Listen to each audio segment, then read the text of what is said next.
In this third segment, let's start off by talking about protein needs. So protein needs really overall depend on the individual's health. The dietary reference intake for protein is 0.8 grams per kilogram of body weight, and we'll talk about how to calculate your own protein needs on the next slide.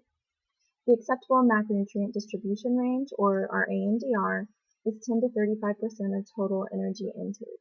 So 10% really is the minimum intake of protein that's recommended, but greater than 35% could have some negative health consequences, which we'll talk about in a couple of slides. So we really want to stay within that 10 to 35% range for our total energy intake. Protein needs are dependent upon several things, including body size. So individuals who are larger have a higher protein need than individuals that are smaller. So go back to that dietary reference intake that this is based on body weight. So you can see that body weight really affects protein needs. Protein needs are increased during times of growth or development. So children, adolescents actually have a higher protein need per kilogram of body weight than the individual that is older. Overall health will also affect protein needs. So individuals who are sick usually have a higher protein need than individuals, your average healthy individual. So times of illness, burns, anytime that you have a fever, that actually increases your protein need. Nutrient energy intake and the overall protein quality also affect protein needs. So if you're not consuming high quality proteins, your protein needs are increased because you need those essential amino acids.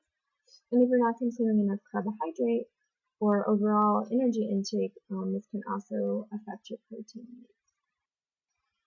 So to calculate your own protein needs, first you want to take your weight in pounds and convert that to your weight in kilograms. So to convert pounds to kilograms, you take pounds divided by 2.2. Now it will give you your weight in kilograms. Next, you're going to multiply that weight in kilograms by 0.8. And again, that 0.8 is our dietary reference intake for protein. And this will give you the total grams of protein that are recommended for you each day. Protein recommendations are based on nitrogen balance, which is the amount of nitrogen that's consumed compared with the amount of nitrogen excreted. So remember that protein differs from fat and carbohydrate in that it contains nitrogen.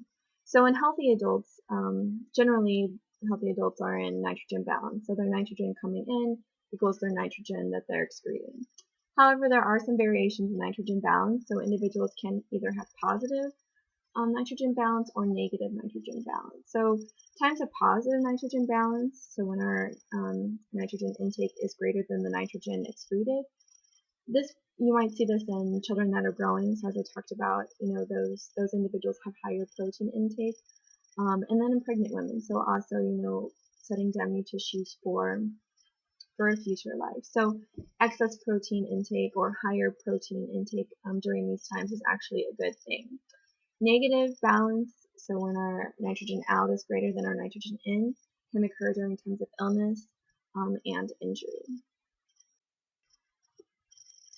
Protein quality matters, so we want to focus on high quality proteins when we're choosing our protein food sources. So high quality proteins contain all of the essential amino acids, which again, these cannot be made by the body. And then on the other hand, we have our low quality proteins, which do not provide all of the essential amino acids.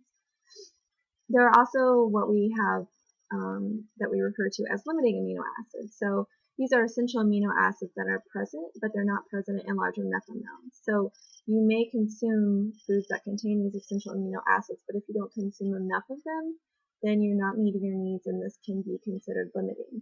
So this will actually limit protein synthesis because there's inadequate amounts of these essential amino acids.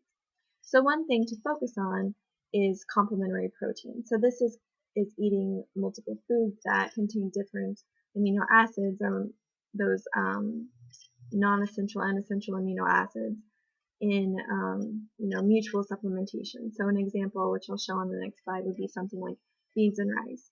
One thing to note is that you don't have to consume your complementary proteins within one meal. It's just really over the course of the day. So if you ate beans for lunch and then you had rice at night, that would get you those amino acids for the day. So it's really about a whole day approach and not a single meal. And then the protein digestibility also varies from food to food. So protein digestibility will differ between animal sources and protein and plant sources. So here are some examples of complementary proteins.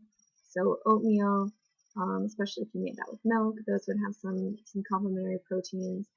Your rice and beans, and then pasta would have some amino acids, vegetables, and then cheese. Okay, so what happens when we don't consume enough protein? We can have protein deficiency. So this can be caused by consumption of too little protein or just an inadequate intake of specific essential amino acids. So even if you consume, enough protein as a whole, but you're not consuming enough of the essential amino acids, this can lead to protein deficiency or specific amino acid deficiency. So when we don't have enough protein for either one of those reasons, this will obviously slow protein synthesis. So then that's going to affect all of those roles that protein has. So building our tissues, helping with transport throughout the body.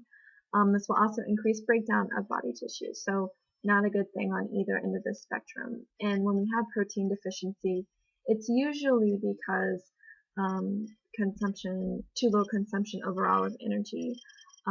So it's referred to as protein energy malnutrition. So this picture here is of a child that would be considered protein energy malnourished. What about when we consume too much protein? So protein excess. There are no known benefits of overconsumption of protein-rich foods. So again, we really want to stay between that 10 and 35% of our total energy intake. There may be some health risk associated with excess intake, so over that 35%.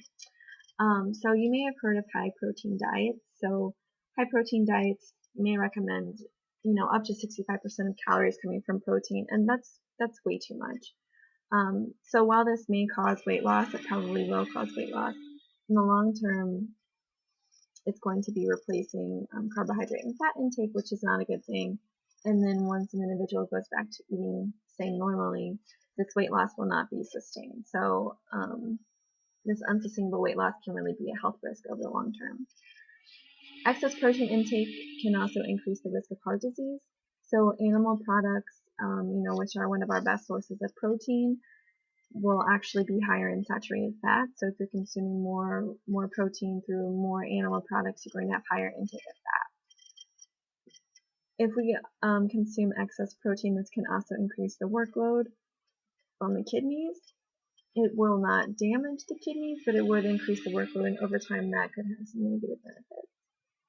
There's also some research to suggest that excess protein intake may also cause adult bone loss through loss of calcium. This is not truly proven, but something to think about. And then again, with the high saturated fat intake from animal products, there have also been some studies to show that there are increased risks for cancer, specifically colon cancer, from high intakes of protein and meat products. So protein is found in almost everything. We have our wheat products, rice, quinoa, soy, and lentils, beans, legumes, and all vegetables are our plant sources of protein. So we have, then on the other hand, we have meats, pork, poultry, fish, eggs, cheese, yogurt, milk, providing protein from our animal sources. So basically protein is found in almost everything except for fruit. So you have a lot of choices to choose from when trying to meet your protein needs. However, proteins differ in quality. So we briefly touched on this. We have our complete proteins and our incomplete proteins. So complete proteins, again, these contain all essential amino acids and the amounts needed to support growth and tissue maintenance. And all animal products will be complete proteins. Most plant proteins are incomplete proteins, so they don't provide all the essential amino acids, and those are the ones we want to focus more on complementing. But some plant proteins are complete proteins. So examples of complete plant proteins include soybeans, buckwheat, and quinoa. Then our incomplete proteins are deficient in one or more essential amino acids, and again, most plant proteins are considered incomplete. So we would want to focus on those complementations. So again, the example of rice and beans, this is a great example of a complementary protein.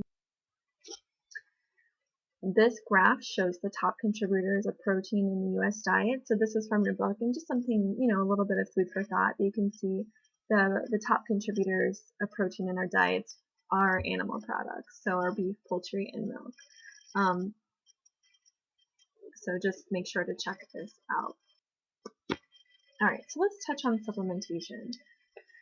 So this is a hot topic, and I know there have been some discussion board posts about supplementation as well, but protein supplements really do not provide any benefit to the body or to an individual. So protein supplements do not improve performance. Again, you can't really, spot train or spot intake certain amino acids for health benefits, and they're not effective for weight loss. So food is really your best option for proteins. And again, if you're over consuming proteins, you're not storing that because there is no storage form of protein. So you're wasting a lot of money. You're having very expensive urine. Again, amino acid supplements. There's no safe level of amino acid supplementation, and as a whole, neither amino acids or protein supplements offer an advantage over food. This table is from your book and talks about people that might be harmed by amino acid supplementation, so it's definitely something to be mindful of if you are going to take amino acids or take protein supplements, that there can be some negative health benefits or health risks there. So definitely check that out.